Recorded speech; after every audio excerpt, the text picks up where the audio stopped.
Cuentos y proverbios chinos con Paco Nájar. Disfrutemos juntos de historias, refranes y dichos de la milenaria tradición china.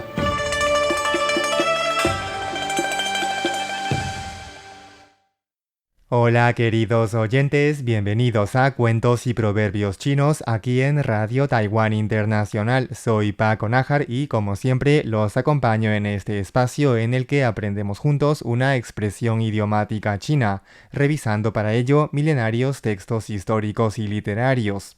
Hoy vamos a conocer en profundidad la expresión contemplar el océano y suspirar con aflicción. Este chongyu tiene su origen en el capítulo 17 del Zhuangzi, obra epónima que, junto con el Tao Te Ching, el libro del camino y la virtud, constituye uno de los textos fundacionales del taoísmo. Enseguida escucharemos el relato en el que se acuña esta expresión, pero antes vamos a oír a Sofía Wu pronunciarla en chino 4 veces.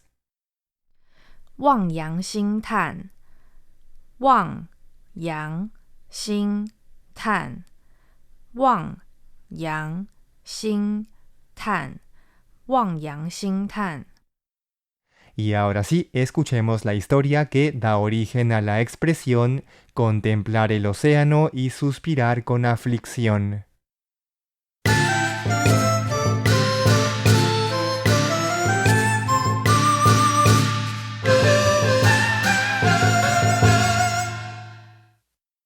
El capítulo 17 del Zhuangzi comienza con el siguiente relato. En otoño, las intensas lluvias de la estación hicieron crecer el caudal de innumerables ríos y arroyos que desembocaban en el gran río Amarillo.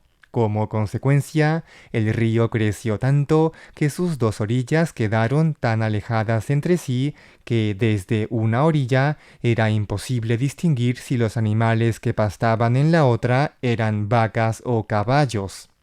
Ante la majestuosidad de su caudal, el dios del río Amarillo se regocijaba orgulloso de su anchura. Convencido de que no existía en el mundo nada más grandioso que las aguas que gobernaba, decidió dirigirse río abajo, pensando que cuanto más avanzara, mayor sería la confirmación de su poder. Sin embargo, al llegar a la desembocadura del río, se encontró con el Mar del Norte. En ese instante, toda su confianza se desvaneció. Frente a él se abría un océano inmenso, con olas que parecían fundirse con el cielo, y un horizonte tan lejano que era imposible distinguir dónde terminaba el agua. Solo entonces el dios del río comprendió cuán pequeño era en realidad aquello de lo que tanto se había enorgullecido. Avergonzado, el dios del río Amarillo contempló el mar y suspiró con aflicción. Reconoció que había sobreestimado su propia importancia y que, hasta ese momento, su visión del mundo había sido demasiado limitada, como la de la conocida rana en el fondo del pozo, otro relato taoísta, incapaz de imaginar la verdadera inmensidad del cielo. De este relato nació en primer lugar la expresión contemplar el océano y suspirar ante Ruo, donde Ruo es el dios del Mar del Norte. Con el tiempo, la expresión se simplificó hasta convertirse en contemplar el océano y suspirar con aflicción.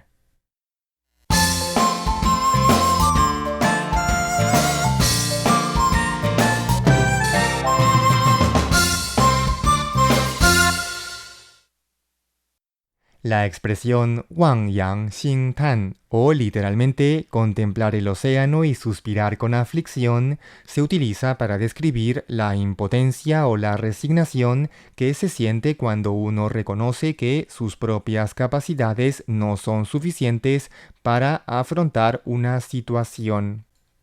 Por ejemplo, podemos decir: incluso con telescopios de gran potencia, en la investigación de los misterios del universo, los académicos de vez en cuando contemplan el océano y suspiran con aflicción.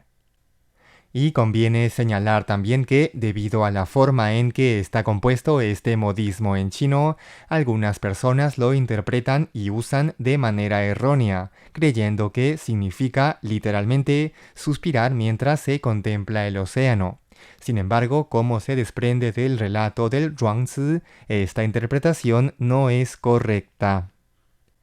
Y bueno, hasta aquí llegamos hoy en Cuentos y Proverbios Chinos. Mi nombre es Paco Nájar y conmigo será hasta mañana, como siempre a través de Radio Taiwán Internacional. Que estén muy bien.